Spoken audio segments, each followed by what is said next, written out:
بسم اللہ الرحمن الرحیم۔ اللہ تعالیٰ نے آپ لوگوں کو، سچی بات ہے، یہ اللہ کا بڑا احسان ہے کہ آپ لوگوں کو اس نے توحید کی سمجھ عطا کی ہے اور نبی کی سنت کی محبت آپ کے دلوں میں اللہ نے پیدا کر دی ہے۔ ورنہ میرا جو ابتدائی زمانہ طالب علمی کا گزرا ہے وہ احناف کے پاس ہے۔ ان کے مدرسے میں ہم جہاں پڑھتے تھے، دیہات کا مدرسہ تھا، باورچی نہیں تھا، اور جو دیہات کے گھر ہوتے ہیں انہوں نے یہ کہہ رکھا تھا ہمارے استاد جی کو کہ ہم روزانہ 2 بچوں کا کھانا دیں گے، کسی نے ہم 3 بچوں کا کھانا دیں گے، کوئی ہم 1 بچے کا کھانا دیں گے، لیکن ہمارے گھر سے بچے کھانا لے کر جائیں۔ استاد جی نے گھر باندھ دیے، اوے بھائی خلیل تیری ڈیوٹی اس گھر سے کھانا لانے کی، جنید تیری ڈیوٹی اس گھر سے کھانا لانے کی۔ سب روز کھانا لاتے۔ استاد جی کے پاس ایک بڑا سا پتیلا ہوتا تھا۔ اب پورے گاؤں میں کوئی ساگ پکا رہا ہے، کوئی دال پکا رہا ہے، کوئی گوشت پکا رہا ہے، کوئی سبزی پکا رہا ہے، کوئی آلو بنا رہا ہے، کوئی کڑی بنا رہا ہے، کوئی کیا بنا رہا ہے۔ جو بھی لاتا استاد جی اسی پتیلے میں ڈال لیتے، پھر اس کو مکس کرتے۔ تو چیز بری نہیں ہوتی تھی، لیکن اگر کوئی پوچھ لے کہ آج تم نے کیا کھایا ہے تو ہم کسی کو بتا نہیں سکتے تھے کہ ہم نے کیا کھایا ہے۔ بہرحال وہ ایک مرغوبہ سا ہوتا تھا کسی چیز کا، لیکن ذائقے میں بھی بری نہیں ہوتی تھی، لیکن ہم بتا نہیں پاتے کہ آج کیا کھایا ہے۔ یہ جو آپ لوگوں نے دیکھا ہوگا مولویوں کی توندیں باہر نکلی ہوتی ہیں، گردنیں بھی کافی موٹی ہوتی ہیں، اس کے پیچھے اصل یہی راز ہے۔ کتنا بھی مالدار آدمی آپ دیکھو گے گھر میں زیادہ سے زیادہ چلو 1 ڈش 2 ڈش 3 ڈشیں بنا لے گا، لیکن مولوی تو روزانہ 50 اور جتنے گھر ہیں اتنی ڈشیں روزانہ مکس کر کے ہم کھا رہے ہیں، تو ظاہر بات ہے گردنیں تو موٹی ہوں گی۔ کپڑے ہر سال نئے سلوانے پڑتے ہیں، پہلے والے تنگ پڑ جاتے ہیں۔ عجیب۔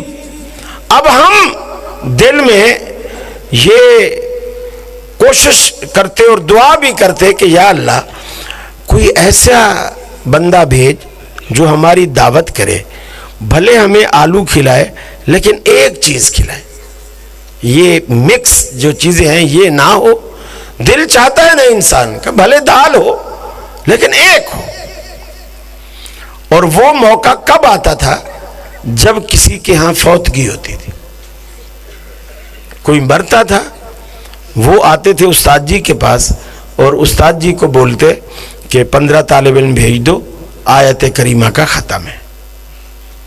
ہم وہاں چلے جاتے، وہ آیت کریمہ کے ختم کے لیے کچھ 1.25 لاکھ گٹھلیاں ہوتی، تھیلے میں بھری ہوئی تھی، وہ ہم کندھے پہ ڈالتے چل پڑتے، بڑا خوش اچھلتے بھاگتے، یہ وہ بات کہ آج مزہ آئے گا، آج بہت مزہ آئے گا۔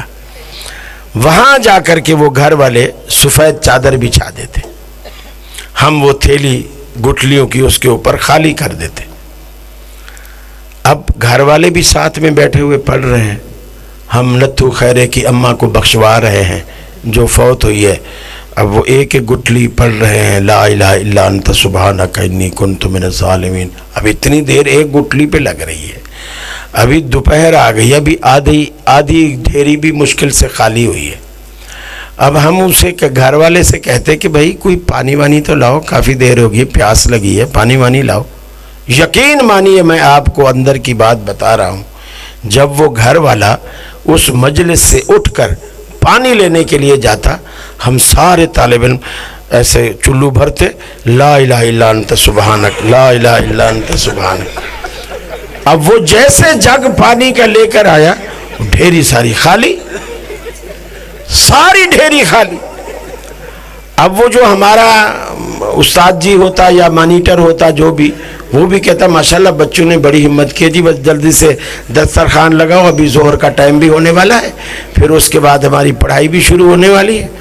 اب دسترخوان لگتا، ہم کھانا کھاتے، وہی کسی نے آلو گوشت بنایا ہوتا، کسی نے صرف گوشت بنایا ہوتا، بڑا مزہ آتا۔ اب مزے کی بات آپ کو بتاؤں، جب ہم وہ گوشت روٹی کھا کر مزہ صحیح اگر آیا ہوتا، وہاں سے جب نکلتے اللہ کی قسم ان کے گھر سے لے کر مدرسے تک پورا راستہ یہی دعا کرتے، اللہ کرے ان کا کوئی اور مرے، اللہ کرے ان کا کوئی اور مرے۔ کیوں؟ اور مرے گا تو پھر ہمیں دعوت کریں گے نا، پھر مزہ آئے گا۔ اور اگر کسی نے مدرسے جیسا کھانا کھلایا ہوتا تو پھر ہم کہتے خدا کرے ان کا کبھی نہ مرے۔ اللہ تعالیٰ نے چور بازاری کے یہ سارے راستے بند کیے۔ اہل حدیث ہو، تمہیں مبارک ہو، آپ لوگوں نے اپنا ایمان بھی بچایا، اپنا پیسہ بھی بچایا اور اپنا دین بھی بچایا۔ اور ان کو بدعت نے ایسا خوار کیا ہے، ایسا ذلیل کیا ہے، پیسہ بھی گیا، وقت بھی گیا، ایمان بھی گیا، سنت کا ثواب بھی گیا، بدعت کا گناہ بھی گلے میں آیا، اور الٹا ہم یہ بد دعا بھی دے کے آ رہے ہیں آج نانی مری ہے، اللہ کرے کل نانا بھی مرے۔